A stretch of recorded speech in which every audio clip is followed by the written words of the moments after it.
اعوذ باللہ من الشیطان الرجیم بسم اللہ الرحمن الرحیم الیوم آج کے دن یئس الذین کفروا نا امید ہو گئے ہیں کافر لوگ من دینکم تمہارے دین سے فلا تخشوہم بس تم ان سے مت ڈرو واخشونی مجھ سے ڈرو الیوم آج کے دن اکملت لکم دینکم میں نے کامل کر دیا ہے تمہارے لیے تمہارے دین کو واتممت علیکم نعمتی اور میں نے مکمل کر دیا ہے پورا کر دیا ہے تمہارے اوپر اپنی نعمت کو ورضیت لکم الاسلام دینا اور میں نے تمہارے لیے اسلام کو دین کے طور پر پسند فرمایا فمن اضطر پس جو شخص مجبور ہو گیا فی مخمصۃ بھوک کی وجہ سے غیر متجانف لإثم اس حال میں کہ وہ گناہ کی طرف مائل ہونے والا نہ ہو فإن اللہ غفور الرحیم پس بے شک اللہ تعالی بخشنے والا ہے مہربان ہے سورۃ المائدہ قرآن مجید کی 5ویں سورت ہے 6واں سپارہ ہے آپ کے سامنے تیسری آیت کا دوسرا نصف حصہ تلاوت ہوا ہے آپ نے اس کا ترجمہ سماعت فرمایا سب سے پہلے ربط آیات ہیں کہ اس آیت کے حصے کا پچھلی آیات کے ساتھ کیا تعلق ہے سورت کی ابتدا میں اللہ تعالیٰ نے ایفائے عہد کا حکم دیا یا ایھا الذین آمنوا اوفوا بالعقود اے ایمان والو وعدوں کو عہد و پیمان کو پورا کرو اور پیچھے گزر چکا کہ اس عہد میں اللہ تعالیٰ اور مخلوق کے ساتھ کیے گئے تمام وعدے شامل ہیں جب کوئی انسان کلمہ توحید پڑھ لیتا ہے تو وہ اللہ تعالیٰ کے ساتھ اس کی توحید کا اور اس کی رسالت پر ایمان لانے کا عہد کر لیتا ہے جس طرح عہد الست کا ذکر ہوا تھا کہ جب ہم عالم ارواح میں تھے تو اللہ تعالیٰ نے ہم سے مخاطب ہو کے کلام فرمایا تھا تو ہم سب نے اللہ تعالیٰ سے وعدہ کیا تھا کہ اللہ ہم آپ کو رب مانیں گے اور آپ کے حکموں کے مطابق زندگی گزاریں تو یہ عہد بھی اللہ تعالیٰ سے ہوا اور پھر جب دنیا میں انسان کلمہ پڑھتا ہے تو تب بھی وہ اللہ تعالیٰ کی توحید پر اور اللہ کی نبی صلی اللہ علیہ وسلم کی رسالت پر ایمان کا عہد کرتا ہے پھر اس کے بعد اللہ تعالیٰ کے جو نازل کردہ قوانین ہیں ان تمام قوانین کی پابندی کا بھی ایمان والا اللہ سے وعدہ کرتا ہے عہد کرتا ہے ہر انسان پر قانون کی پابندی لازمی ہے اسی کے ذریعے وہ اللہ تعالیٰ کی قربت حاصل کر سکتا ہے پھر جنت میں اعلیٰ مقام حاصل کر سکتا ہے اور دیگر قوانین جس طرح اللہ تعالیٰ نے قرآن مجید میں نازل فرمائے اسی طرح کھانے پینے سے متعلق حلت اور حرمت کا ایک اہم قانون ہے جن چیزوں کو اللہ تعالیٰ نے حلال قرار دیا ہے ان کو استعمال کرنا چاہیے یہ حلال چیزیں یقیناً انسانی فطرت کے عین مطابق اور دوسرے نمبر پر جن چیزوں کو اللہ تعالیٰ نے حرام قرار دیا ہے ان میں یقیناً کوئی خرابی ہے جو انسانی جسم کے لیے مضر ہے یا انسانی روح کے لیے مضر ہے نقصان دہ ہے تو اللہ تعالیٰ نے ان کو اس لیے حرام قرار دیا ہے لہذا اللہ کے حرام کردہ چیزوں سے اجتناب ہی ان سے بچنا ہی انسان کے لیے بہتر ہے اور تیسرے نمبر پر یہ بات کہ یہ ضروری نہیں ہے کہ حرام چیز کے استعمال سے اس کا جو برا نتیجہ ہے برے اثرات ہیں وہ فوراً ظاہر ہو جائیں بلکہ بعض اشیاء حرام جو ہیں وہ ان کے اثرات آہستہ آہستہ نمودار ہوتے ہیں البتہ بعض چیزیں ایسی ہیں جن کی خباثت بالکل واضح ہوتی ہے اور ایک سلیم الفطرت انسان جو ہے اس کی طبیعت ہی نہیں کرتی اس کو کھانے پر جیسے مردار ہو جائے ایک جانور مر جائے تو مرے ہوئے جانور کو اس کے گوشت کو جو ہے کھانے کے لیے سلیم الفطرت انسان کی طبیعت نہیں کرتی اسی طرح دم مسفوح ہے وہ خون جو جانور سے نکلتا ہے، جن کو درندے کھاتے ہیں، شیر، چیتا وغیرہ، تو ایسے خون کو انسان کھائے، سلیم الفطرت انسان اس کو کھانے کے لیے تیار ہے۔ اور جن چیزوں کے اثرات آہستہ آہستہ بتدریج ظاہر ہوتے ہیں، ان میں خنزیر کا گوشت بھی ہے، کہ جس کے استعمال سے انسان کے اندر غیرت ختم ہو جاتی ہے، وہ قومیں جو خنزیر کا گوشت استعمال کرتی ہیں ان میں بے غیرتی کا اثر بالکل سامنے نظر آتا ہے۔ آج یورپ میں بے شمار ہزاروں لاکھوں فارم بنائے گئے ہیں جو خنزیر کے گوشت کے ہیں، جن میں خنزیر پلتے ہیں، تو ان کے فارم ہیں۔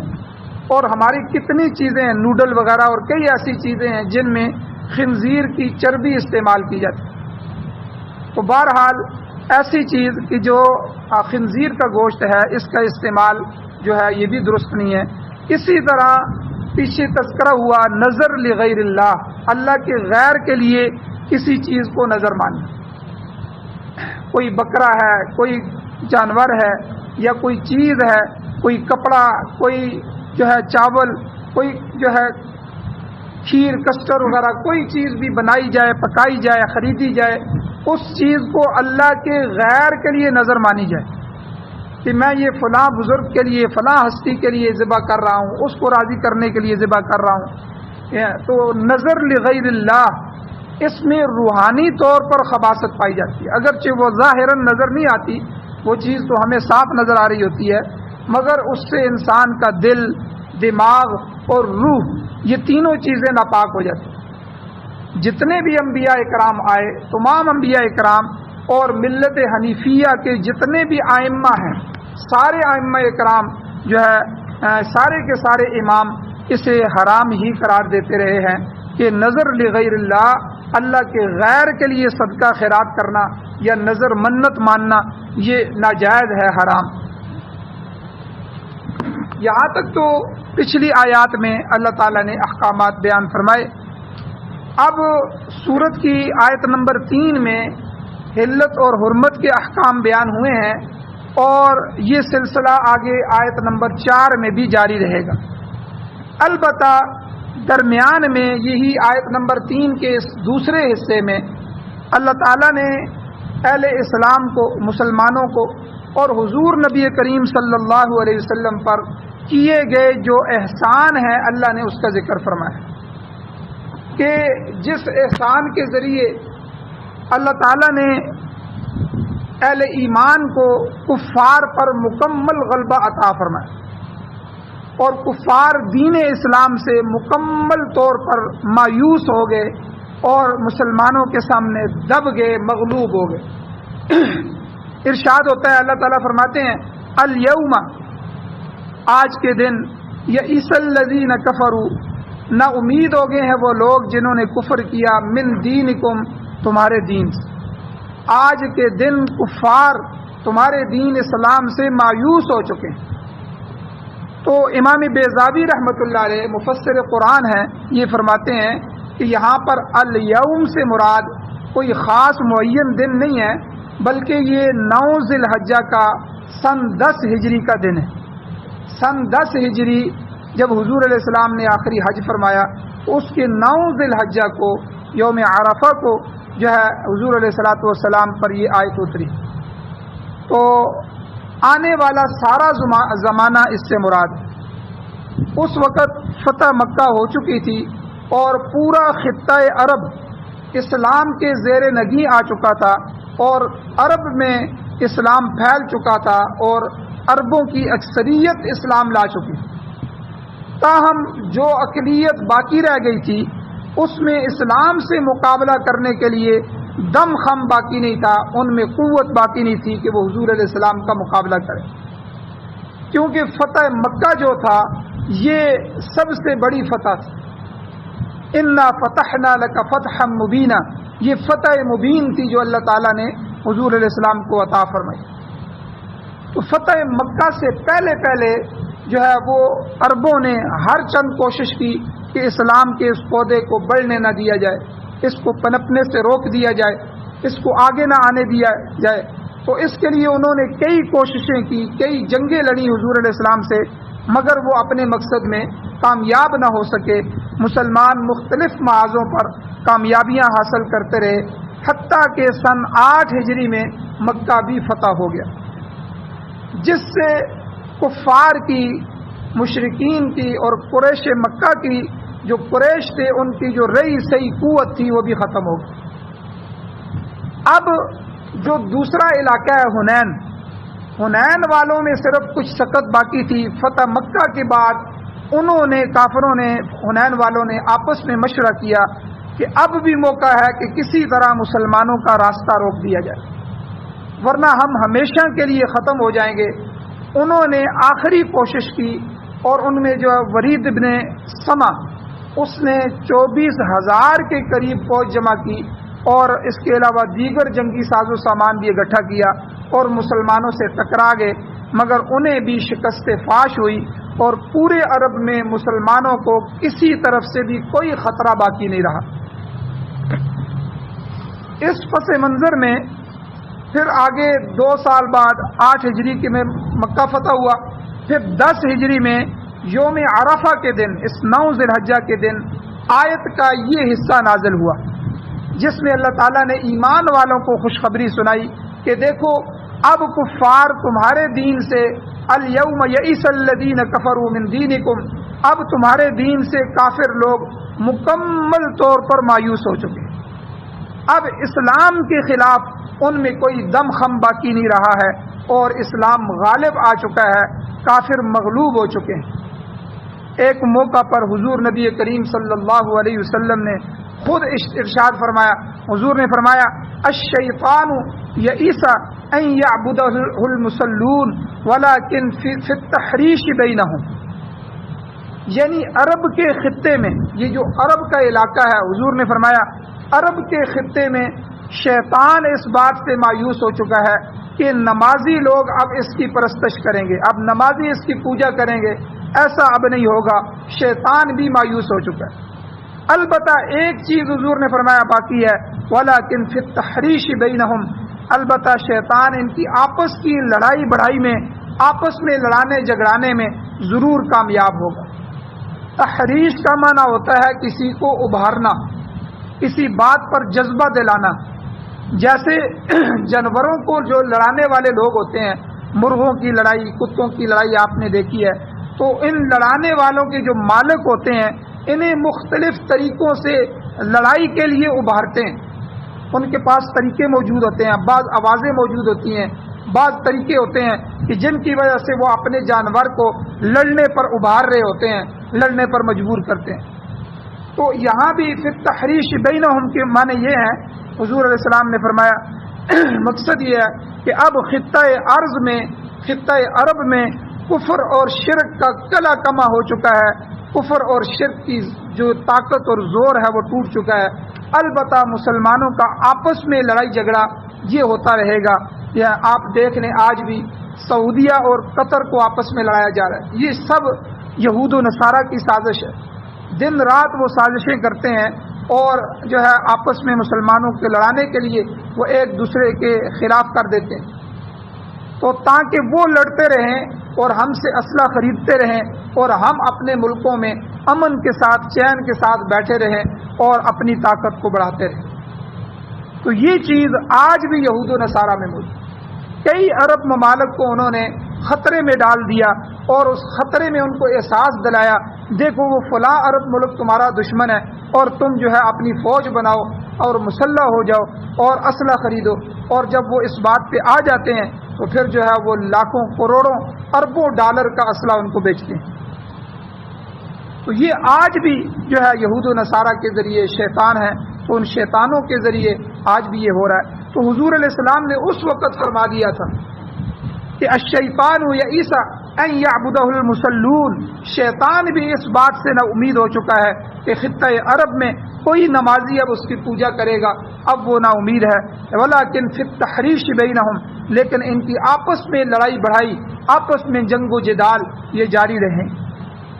تو البتہ بہرحال یہاں یہ فرمایا کہ اب کافر لوگ مکمل طور پر مایوس ہو گئے ہیں کہ وہ مسلمانوں کو دوبارہ کفر کی طرف لا سکیں یا ان پر غلبہ لا سکیں۔ اب جیسے کہ پہلے عرض کیا جا چکا ہے کہ آیت کا یہ حصہ جو ہے وَرَضِيتُ لَكُمُ الْإِسْلَامَ دِينًا تک، یہ 10 ہجری بتاریخ 9 ذی الحجہ یوم عرفہ کے دن بروز جمعہ کو یہ آیت نازل ہوئی۔ جمعے کا دن تھا اور حاجی جو ہے وہ حج کر رہے تھے، اور 9 ذی الحجہ جس وقت وقوف عرفات ہوتا ہے تو وقوف عرفہ اس میں جو ہے یہ آیت نازل ہوئی، اور اس دن حضور علیہ السلام مسجد نمرہ میں تھے۔ آج بھی آپ عرفات میں جائیں تو قریب ہی مسجد نمرہ ہے، تو مسجد نمرہ میں ظہر اور عصر کی نمازیں ادا کرنے کے بعد جبل رحمت ہے جو سامنے پہاڑ ہے جس پر جمع ہوتے ہیں، تو جبل رحمت کے سامنے حضور اونٹنی پر سوار تھے، اور یہ وقوف کا وقت ہوتا ہے، حاجی اس میں کھڑے ہوتے ہیں جو ہے زور کے بعد سے زوال کے بعد سے لے کر مغرب کی نماز تک جو ہے، تو سورج کے غروب ہونے تک جو ہے یہ وقوف عرفہ ہوتا ہے۔ تو حضور علیہ السلام اونٹنی پر سوار وقوف فرما رہے تھے کہ یہ آیت کا یہ ٹکڑا، یہ عظیم حصہ نازل ہوا۔ مختلف روایات کے مطابق اس دن حضور علیہ السلام کے ساتھ 1,14,000،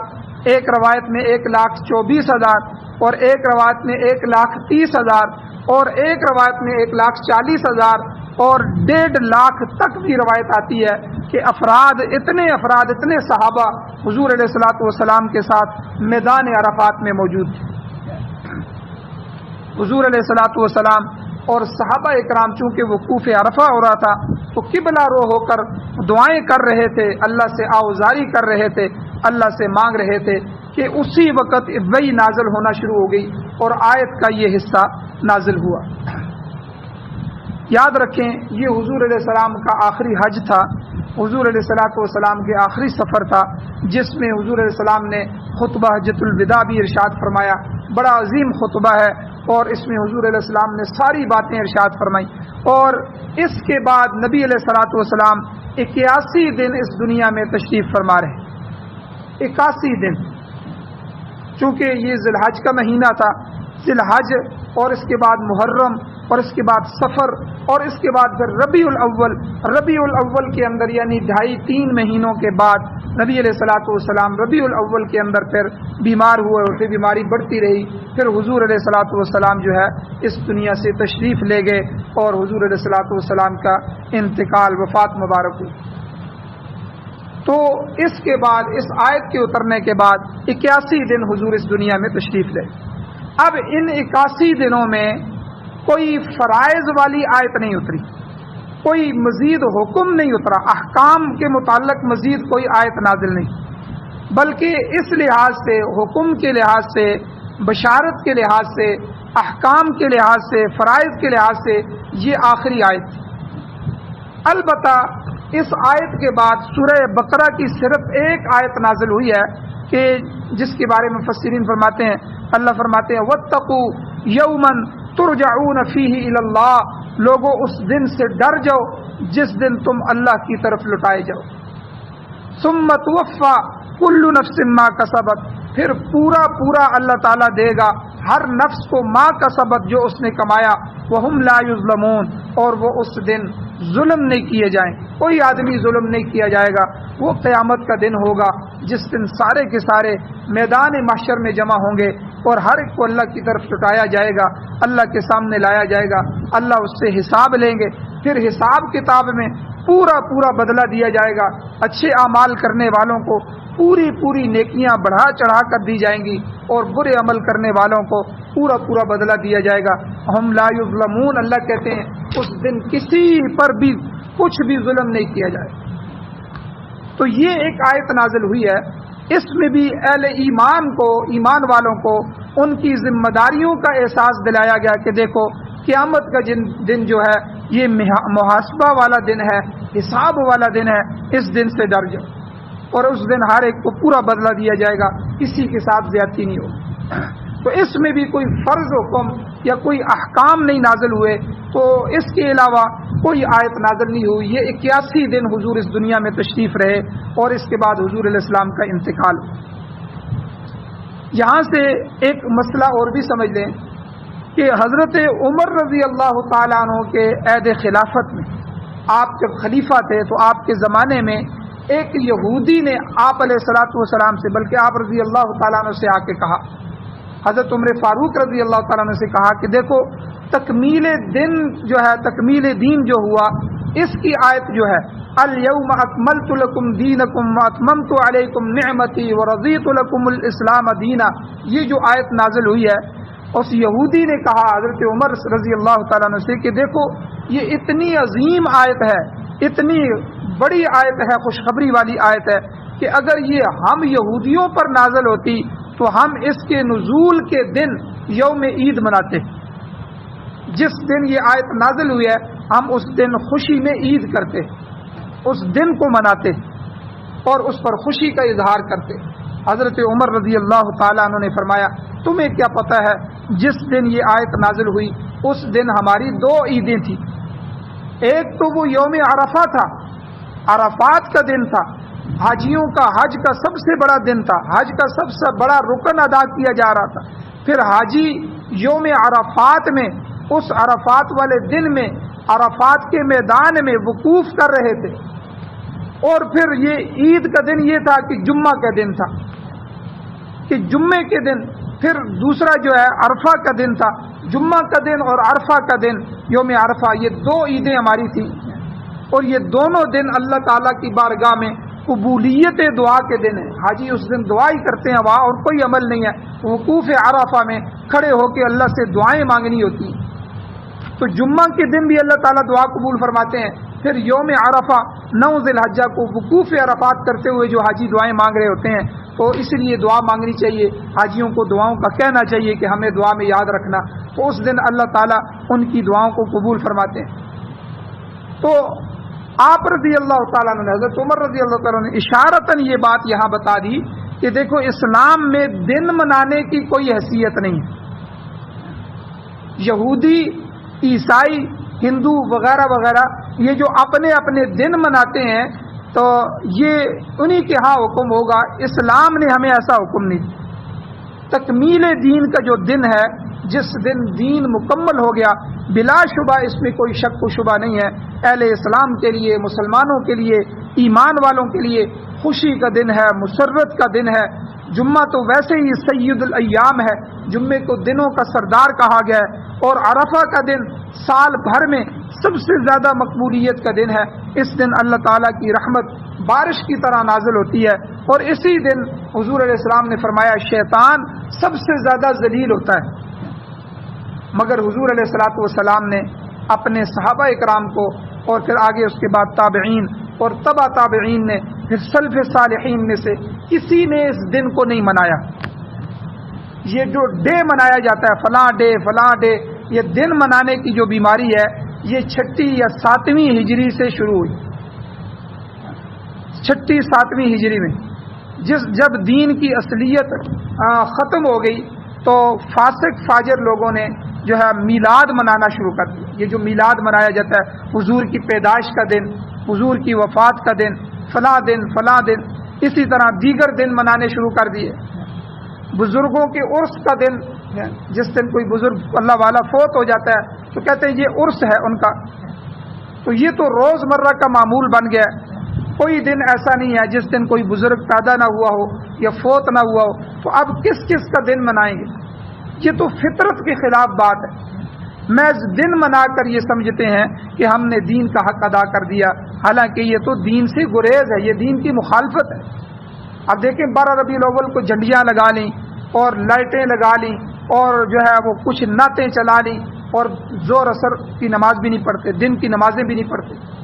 اب دل میں یہ سمجھتے ہیں کہ ہم نے حضور علیہ السلام کی محبت کا حق ادا کیا۔ یاد رکھیں یہ حضور کی محبت نہیں ہے، لائٹیں لگا لینا اور بتیاں لگا لینا اور اسی طرح اونچے اونچے نعتیں اور میوزک والی نعتیں چلا لینا، بلکہ حضور علیہ السلام کی محبت کا تقاضا یہ ہے کہ حضور علیہ السلام کی ایک ایک سنت پر عمل کیا جائے، حضور کے لائے ہوئے دین کے ایک ایک حکم کو اپنی زندگی کا حصہ بنایا جائے۔ تو دین کا تقاضا تو یہ کہ قانون کی پابندی کی جائے اور تمام احکام کو بجا لایا جائے، لیکن آپ دیکھ لیں معاشرے میں فرائض کو کوئی پوچھتا نہیں ہے، واجبات کو کوئی پوچھتا نہیں ہے، اور یہ کسر دن منا کر پوری کی جاتی ہے۔ تو اسی لیے اسلام نے دن کی کوئی حیثیت نہیں رکھتی۔ یہ جو دو عیدیں ہمیں اللہ نے عطا فرمائی ہیں، ان عیدوں کو بھی دنوں کے ساتھ نہیں جوڑا۔ اس دن میں کوئی خاص عمل نہیں تھا کہ جس کی وجہ سے یہ عید منائی جاتی ہے، بلکہ ان عیدوں کو بھی دو عبادتوں کے ساتھ جوڑا۔ رمضان میں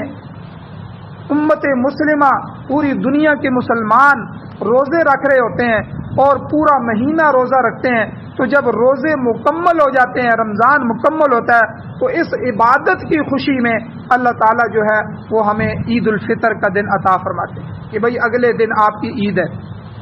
تو یعنی یہ عبادت ہر سال ہو رہی ہوتی ہے، یہ کوئی خاص ایسا عمل نہیں ہے جو پیچھے ہو چکا ہے، اب اس دن ہر دن عید منائی ہے۔ پھر بڑی عید جو عید الاضحیٰ ہوتی ہے کہ حج کا سب سے بڑا عمل، حج کی فرضیت جو ہوتی ہے، حاجی حج کو مکمل کر چکے ہوتے ہیں، اب اللہ تعالیٰ اس دن حج کی خوشی میں ساری امت مسلمہ کو کہتے ہیں کہ آپ عید کا دن مناؤ۔ تو اس کے علاوہ باقی کسی دن کو منانے کی اجازت نہیں ہے، کیونکہ اسلام اس کی اجازت نہیں دیتا، یہ اسلام کی منشا کے خلاف، اسلام کی فطرت کے خلاف۔ تو اس لیے حضرت عمر رضی اللہ تعالیٰ عنہ نے اس یہودی سے فرمایا، بے شک یہ جو تکمیل دین کی آیت ہے، الیوم اکملت لکم دینکم واتممت علیکم نعمتی ورضیت لکم الاسلام دینا، یہ بہت بڑی خوشخبری کی آیت ہے کہ آج کے دن اللہ نے دین کو مکمل کر دیا، اور دین مکمل ہو جائے تو اس سے بڑی خوشی کیا ہے۔ لیکن یاد رکھنا، ہمیں حضور علیہ الصلوۃ والسلام نے دن منانے کا حکم نہیں کیا۔ اور جہاں تک تم عید کی بات کر رہے ہو، تو عیدوں کا دیکھا جائے تو اس دن تو ہماری دو عیدیں تھیں کہ ایک تو یوم عرفہ تھا، عرفات کا دن تھا جس میں دعاؤں کی قبولیت ہوتی ہے، اور دوسرا یوم الجمعہ تھا، جمعہ کا دن تھا۔ یہ تو پھر ہماری دو عیدیں ہوں گی۔ تو بہرحال اللہ تعالیٰ سے دعا ہے اللہ ہمیں عمل کی توفیق عطا فرمائے، آمین۔ الحمدللہ رب العالمین والعاقبۃ للمتقین والصلاۃ والسلام علی رسولہ النبی الامی الکریم۔ یا اللہ ہماری کمیوں کو تائیوں کو معاف فرمائیے، درگزر فرمائیے، صغیرہ کبیرہ گناہوں کو معاف فرمائیے۔ یا اللہ ہمارے حال پر رحم فرمائیے۔ یا اللہ قرآن و سنت کو پڑھنے، پڑھانے، سننے، سنانے، اس پر عمل کرنے کی توفیق عطا فرمائیے۔ یا اللہ سعادت والی زندگی اور شہادت والی موت نصیب فرمائیے۔ یا اللہ یہ قرآن کے جو احکامات ہم نے پڑھے ہیں، یا اللہ ان پر عمل کرنے کی توفیق عطا فرمائیے۔ یا اللہ جو حضرات بیمار ہیں ان کو شفا عطا فرمائیے۔ یا اللہ جو حضرات ایمان کی حالت سے اس دنیا سے جا چکے ہیں، یا اللہ ان کی بخشش فرمائیے۔ یا اللہ جو پریشان حال ہے ان کی مدد نصرت فرمائیے۔ صلی اللہ تعالی علی خیر خلقہ محمد وآلہ وأہل بیتہ وازواجہ وذریتہ اجمعین برحمتک یا